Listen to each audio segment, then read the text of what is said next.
400 पार हैं तो आपने बिहार में क्यों सरकार गिरवाई? अगर 400 पार हैं तो झारखंड के मुख्यमंत्री को आपने जेल क्यों भेजा? ईडी इनकम टैक्स का डर है, पार्टी बदल रहा है। बीजेपी की बी टीम के रूप में ये लोग काम कर रहे हैं। डार्ड हंड्रेड आर वसूली का साधन बन गया है। विपक्ष में अभी तक कोई बड़ा चेहरा दिख नहीं रहा। जब कोरोना से लोग मर रहे हों उन कंपनियों से चंदा ले ले। धनंजय सिंह उन्होंने भी ये आरोप लगाया कि समाजवादी पार्टी जो है परिवारवाद वाली इस तरह की राजनीति करती। उससे ज्यादा लोग भारतीय जनता पार्टी की सरकार में देश छोड़ के जा चुके हैं। वो जाए तो आम जनमानस खुश हो जाए और हमारे लोग अगर जीत के आए तो हम परिवारवाद। भारतीय जनता पार्टी की सरकार देश से जा रही है।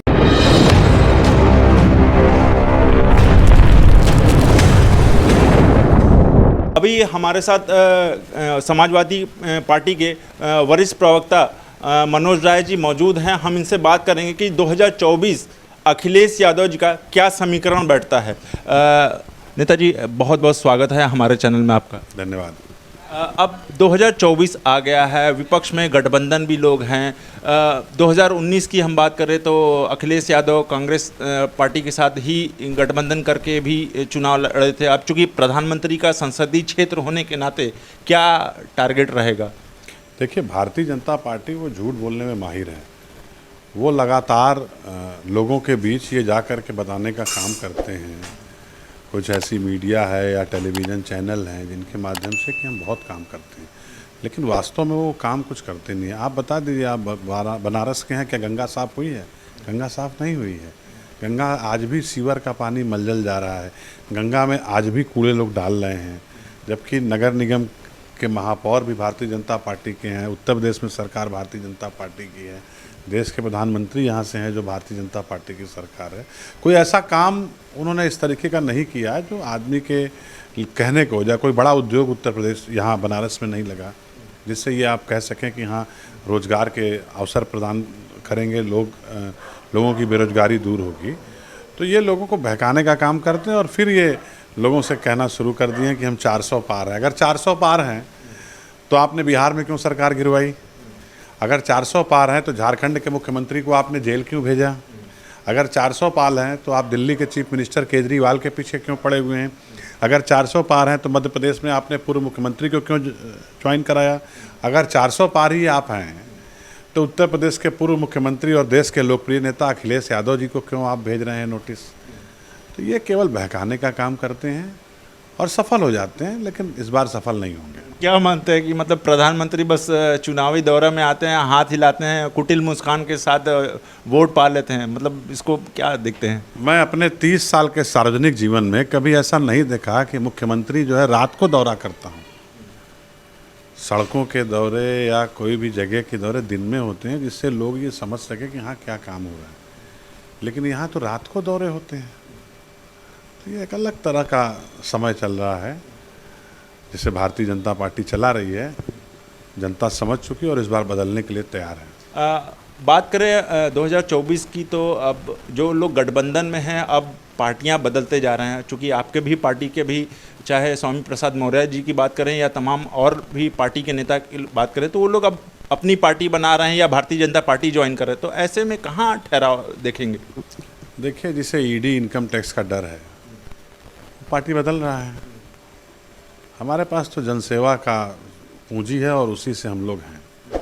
तो जो लोग बदल रहे हैं, जनता नहीं बदल रही है ना। जनता ये तैयार है देखने के लिए कि भारतीय जनता पार्टी ने हमको रोज़गार नहीं दिया है, महंगाई बढ़ा दिया है, हमारे बच्चों की शिक्षा को महंगी कर दिया है, हमारे स्वास्थ्य के लिए कुछ काम नहीं किया है। इसी जनता ने हमेशा सरकार बदलने का काम किया। इस बार भारतीय जनता पार्टी की सरकार देश से जा रही है। आप ही के पार्टी के एक लोग हैं रामकिशन यादव जी, वो बोल रहे हैं कि हम लोग बीजेपी के अपोजिट सही से कैंपेनिंग नहीं चला पा रहे हैं, मतलब सही से चुनाव प्रचार प्रसार नहीं कर पा रहे हैं। मतलब सिर्फ और सिर्फ अखिलेश यादव को वो मतलब आरोप ठहरा रहे हैं इस पर। अब वो क्या कह रहे हैं ये तो मैं नहीं सुना, लेकिन मुझे लगता है कि इस देश में उत्तर प्रदेश के पूर्व मुख्यमंत्री, समाजवादी पार्टी के राष्ट्रीय अध्यक्ष आदरणीय अखिलेश यादव जी जितनी मजबूती से उत्तर प्रदेश में भारतीय जनता पार्टी से लड़ रहे हैं, कोई और पार्टी लड़ती हुई दिखती नहीं है। अच्छा, ये जैसे पूर्व में जैसे स्वामी प्रसाद मौर्य समाजवादी पार्टी से जुड़े, आपको नहीं लगता कि ये लोग पार्टी बदल लेते हैं? आपको नहीं लगता ये बीजेपी की बी टीम के रूप में ये लोग काम कर रहे हैं, चाहे नीतीश कुमार हों, मतलब समय आने पर फिर जब चुनाव आता है तो फिर अपनी ही पार्टी में वापस चले आते हैं? देखिए, लोकतंत्र में सबसे बड़ी जनता होती है। जो लोग इस तरीके का व्यवहार कर रहे हैं, जन भावनाओं को ठेस पहुंचा रहे हैं, उनको जनता जवाब देगी। उसमें हमें कुछ कहने की ज़रूरत नहीं है। जनता उनको जवाब देगी जो इस तरीके का काम कर रहे हैं। अखिलेश यादव बार बार मतलब प्रधानमंत्री पर आरोप लगाते हैं कि मतलब भाजपा 2014 में आई थी और 2024 में चली जाएगी, तो क्या लगता है ऐसा हो पाएगा? किसकी विपक्ष में अभी तक कोई बड़ा चेहरा दिख नहीं रहा है।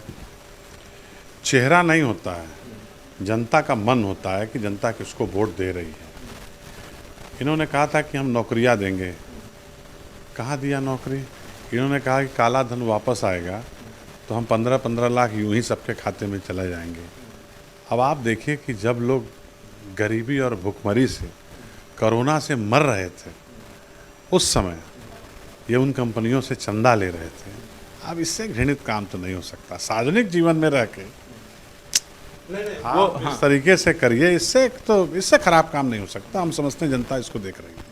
वो ये आरोप लगा रहे हैं कि क्या अखिलेश यादव क्या जब पूर्व में थे तो लाइट की कटौती क्या है, लाइट को लेकर वो बार बार ये बात उठाते हैं, और सफाई को लेकर ये बात उठाते हैं, और क्या सिर्फ अखिलेश यादव डायल 100 और एम्बुलेंस की सेवा पर या एक्सप्रेस वे की सेवा पर क्या जनता का मन जीत पाएंगे? अखिलेश जी ने जो पावर हाउस लगाए, बिजली के कारखाने, उसके अलावा कोई कारखाना भारतीय जनता पार्टी के समय का नहीं लगा है। उसी कारखाने से बिजली सप्लाई होती है। आज भी हम चौकाघाट उपकेंद्र से, हमारे यहाँ शाम को और सुबह लाइट कट रही है। हम प्रधानमंत्री जी के संसदीय क्षेत्र में, उसके बाद भी एम्बुलेंस कितनी ज़रूरी थी, जिनको एम्बुलेंस की ज़रूरत थी उनसे पूछिए। डायल 100 आज वसूली का साधन बन गया है। डायल 100 अपनी तरह का अनोखा था इस देश में, और एक्सप्रेसवे भी अपनी तरह का अनोखा था। आप पूर्वांचल एक्सप्रेसवे या लखनऊ आगरा एक्सप्रेसवे जाके देखिएगा तो भ्रष्टाचार का अड्डा नजर आएगा। पूर्वांचल एक्सप्रेसवे में एक्सप्रेसवे नहीं करते उसको। लेकिन अब बताया ना, ये इनके साथ कुछ मीडिया के लोग हैं, कुछ टीवी चैनल के लोग हैं, इनके आरएसएस के लोग हैं जो सुबह शाम इस तरीके का झूठ बोलने का प्रचार करते हैं। इनके ट्रेंड लोग हैं, इन्होंने पैसे पे लोगों को रखा है जो ट्विटर पे ट्रेंड कराएं, फेसबुक पे लिखें, लोगों को जाके बहकाएं। जो पार्टी जब कोरोना से लोग मर रहे हों उन कंपनियों से चंदा ले तो वो कुछ भी कर सकती है, किसी सामान्य जन का भला नहीं कर सकती। अच्छा, जो आजकल अभी सुप्रिया श्रीनेते भी बात उठा रही हैं कि बॉन्ड दो और धंधा लो, तो इसको कितना हद तक आप सही मानते हैं? हमको सुप्रीम कोर्ट को बधाई देना चाहिए कि इस देश में सुप्रीम कोर्ट ने आज एसबीआई जैसी संस्था को कहा, अभी उन्होंने पूरा नहीं दिया है लेकिन वो देने जा रहे हैं, जिन कंपनियों का 2 करोड़ भी आय नहीं है, 4 करोड़ भी आय नहीं है, वो 100-100 करोड़ चंदा दिए, वो पैसा आया कहाँ से? बोफोर्स की बात करते थे भारतीय जनता पार्टी के लोग, उससे बहुत बड़ा स्कीम है ये। नहीं, वो लोग तो कांग्रेस पर आरोप लगाते थे कि इनके टाइम में ये घोटाला हुआ, कोयला घोटाला हुआ, 2G स्पेक्ट्रम घोटाला हुआ। उस 2G स्पेक्ट्रम में कौन जेल गया बता दें, क्या साबित हो पाया? कोयला घोटाले में कौन जेल गया, क्या बात हो गया, आप बता दीजिए। वरुणा कॉरिडोर बन रहा था, भारतीय जनता पार्टी की सरकार बनने के बाद हुआ कि भ्रष्टाचार हुआ। क्यों नहीं भ्रष्टाचार खोज पाए? नहीं खोज पाए। वरुणा आज जस की तस गंदी और मैली है।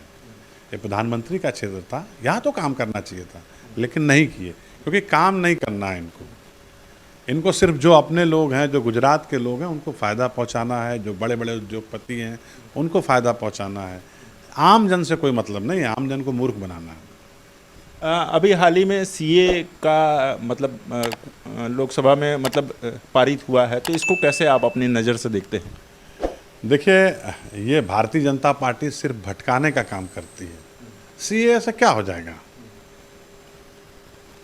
क्या हो जाएगा बताइए आप एनआरआई जो हैं उनको आप दीजिएगा। एनआरआई यहाँ जितने लोग सीएए से जितने लोग सदस्यता लेंगे, भारत की नागरिकता लेंगे, उससे ज़्यादा लोग भारतीय जनता पार्टी की सरकार में देश छोड़ के जा चुके हैं। उन्होंने भारत की नागरिकता छोड़ के दूसरे देश की नागरिकता प्राप्त कर। आप मेहुल चौकसी की बात कर रहे हैं? चौकसी से भी बहुत लोग हैं, 10 लाख से ज़्यादा लोग देश छोड़ के जा चुके हैं इस सरकार में। इतना अपमानजनक कभी भारत की स्थिति रही नहीं। उन्हीं लोग को लाने के लिए तो सीएए रखा जा रहा है ना। नहीं, उनको नहीं लाएंगे ना। वो क्यों आएंगे? वो तो आएंगे ही नहीं। वो तो इनकी मर्जी से लंदन में आराम कर रहे हैं। उनको नहीं लाना है, मूर्ख बनाना है सबको। ये मूर्ख बनाने का काम करते हैं, वही इनको करना है। अखिलेश यादव, चूंकि अखिलेश यादव पर भी बार बार मतलब वर्तमान सरकार इल्ज़ाम लगाती है कि ये लोग परिवारवाद भी करते हैं। अभी बगल के ही ज़िले के जौनपुर के जो हैं धनंजय सिंह, उन्होंने भी ये आरोप लगाया है कि समाजवादी पार्टी जो है परिवारवाद वाली इस तरह की राजनीति करती है। कितना हद तक सही मानते हैं? हम बनारस में हैं, प्रधानमंत्री जी के संसदीय क्षेत्र में। कैंट के विधायक सौरभ श्रीवास्तव के पिताजी कैबिनेट मंत्री रहे हैं, माताजी विधायक रही हैं। वो अभी दूसरी बार तीसरी बार विधायक हैं। रविंदर जायसवाल उत्तरी से विधायक हैं, मिनिस्टर हैं। उनके भाई आरएसएस में बड़े पद पर हैं। ये परिवारवाद नहीं है। प्रधानमंत्री जी के क्षेत्र की बात है, ये परिवारवाद नहीं है। नहीं, विधायक जी की अगर बात करें तो वो बाढ़ में जाते हैं, सबको फल और ज़रूरत की सामग्री पहुंचाते हैं, तो उसी पे वो आम जनमानस खुश हो गई। तो वो जाए तो आम जनमानस खुश हो जाए, और हमारे लोग अगर जीत के आए तो हम परिवारवाद, ऐसा कैसे चलेगा भाई? आप अगर परिवारवाद की व्याख्या करते हैं तो राजनाथ सिंह के बेटे पंकज सिंह क्यों हैं विधायक? क्यों हैं? नहीं होना चाहिए। आखिर है कि नहीं है? ये मैंने कहा आपसे कि भारतीय जनता पार्टी को ध्यान भटकाना है।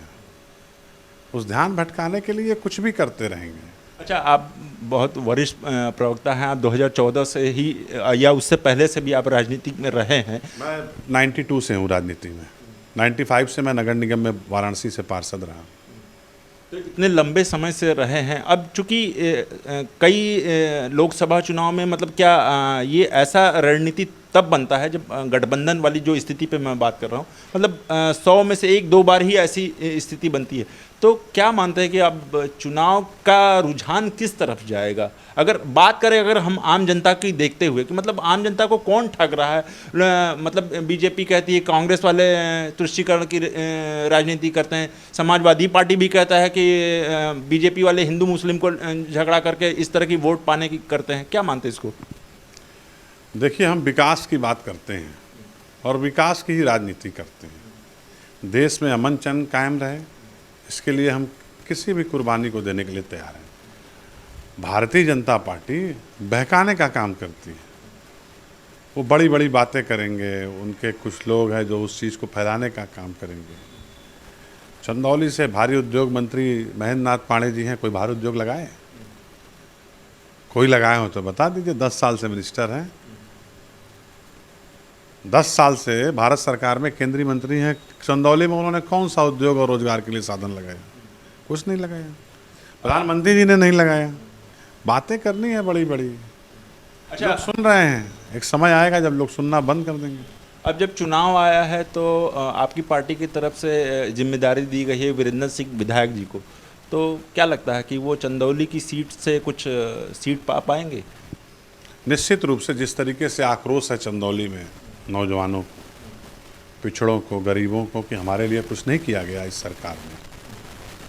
जो भारतीय जनता पार्टी के प्रत्याशी हैं, उन्होंने किसी के लिए चिट्ठी भी लिखने का काम नहीं किया। नौजवान तो ये देखता है कि हमारे क्षेत्र का आदमी अगर मिनिस्टर हुआ है तो हमारे क्षेत्र में रोजगार लाएगा, हमको रोजगार पाएंगे। आदमी के जीवन के लिए बहुत ज़रूरी है कि उसका रोजगार चलता रहे। चंदौली की जीत तो 100% हम लोग जीतेंगे।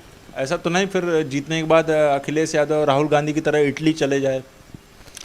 इस तरीके का सवाल का कोई मतलब नहीं होता। अखिलेश जी ने सड़कों पे साइकिल से नापा है उत्तर प्रदेश को, और प्रधानमंत्री जी जो हर हफ्ते जाते हैं, हर 15 दिन में, उस पर कुछ क्यों नहीं चर्चा करते आप लोग? प्रधानमंत्री जी क्या लेने जाते हैं और कौन सा MOU उन्होंने साइन किया या कुछ किया? चीन जगह दबाए बैठा है, कुछ नहीं कर पा रहे हैं। मैंने बताया ना, ये भारतीय जनता पार्टी के बहकाने का तरीका है। वो लोग दूसरे की छवि खराब करते हैं और छवि खराब करके फ़ायदा लेने की कोशिश करते हैं, जिसे जनता धीरे धीरे समझ रही है। तो ये थे वरिष्ठ प्रवक्ता मनोज राय जी, जो काफ़ी लंबे समय से राजनीति में रहे हैं। तो तमाम मुद्दों पर हम लोग ने अपनी चर्चा की। तो उत्तम सवेरा के लिए मैं अशोक पांडे, धन्यवाद।